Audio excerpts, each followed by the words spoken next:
Mendoan, menyatu dalam doa dan renungan.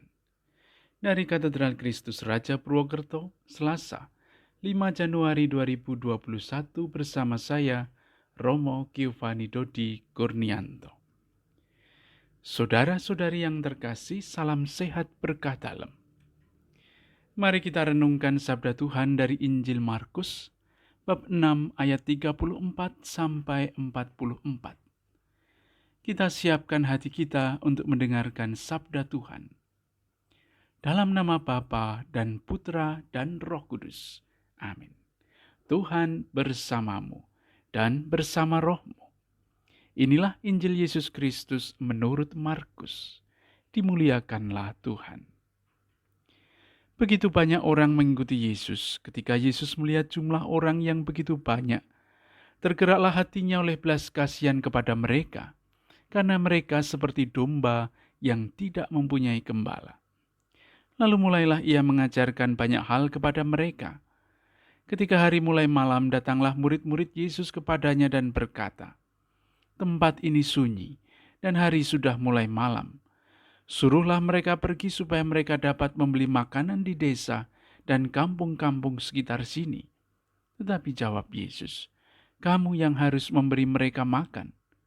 Kata mereka kepadanya, "Jadi haruskah kami pergi membeli roti hanya dengan 200 dinar dan memberi mereka makan?" Tetapi Yesus berkata kepada mereka, "Berapa banyak roti yang ada padamu? Cobalah periksa."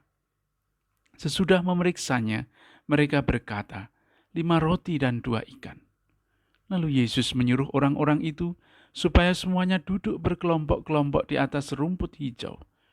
Maka duduklah mereka berkelompok-kelompok, ada yang 100, ada yang 50 orang. Setelah mengambil 5 roti dan 2 ikan itu, Yesus menengadah ke langit dan mengucap berkat, lalu memecah-mecahkan roti itu dan memberikannya kepada para murid supaya dibagi-bagikan kepada orang banyak itu.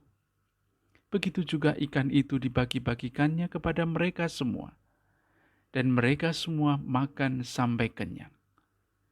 Kemudian orang mengumpulkan potongan-potongan roti, 12 bakul penuh, belum termasuk sisa-sisa ikan. Yang ikut makan roti itu ada 5.000 orang laki-laki.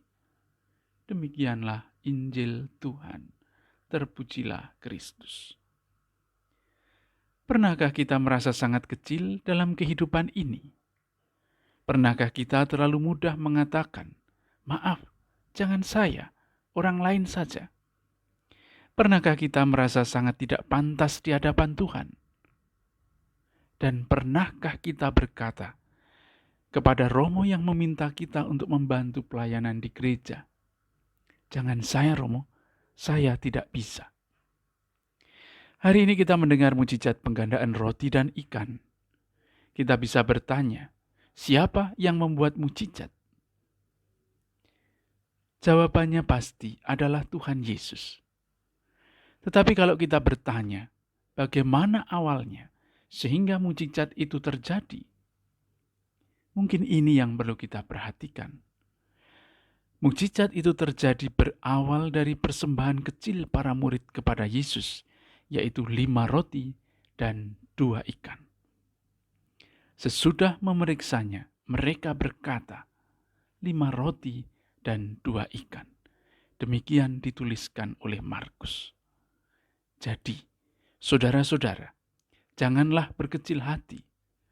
Berapapun, apapun, dan bagaimanapun bentuk persembahan yang kamu miliki, persembahkanlah di hadapan Yesus. Dia sendiri yang akan menggandakannya, sehingga menjadi berkat bagi banyak orang. Marilah berdoa. Tuhan, terima kasih Kau sadarkan kami agar kami tidak mudah berkecil hati di hadapan-Mu. Sebab berapapun itu yang kami persembahkan, Engkau yang akan menggandakannya. Tuhan bersamamu dan bersama rohmu. Semoga kita semua orang-orang yang kita doakan hari ini, keluarga kita, sanak saudara kita dimanapun berada, dan seluruh aktivitas kita hari ini diberkati oleh Allah yang Maha Kuasa, Bapa, Putra, dan Roh Kudus. Amin. Selamat beraktivitas. Tuhan memberkati. Salam mendoan.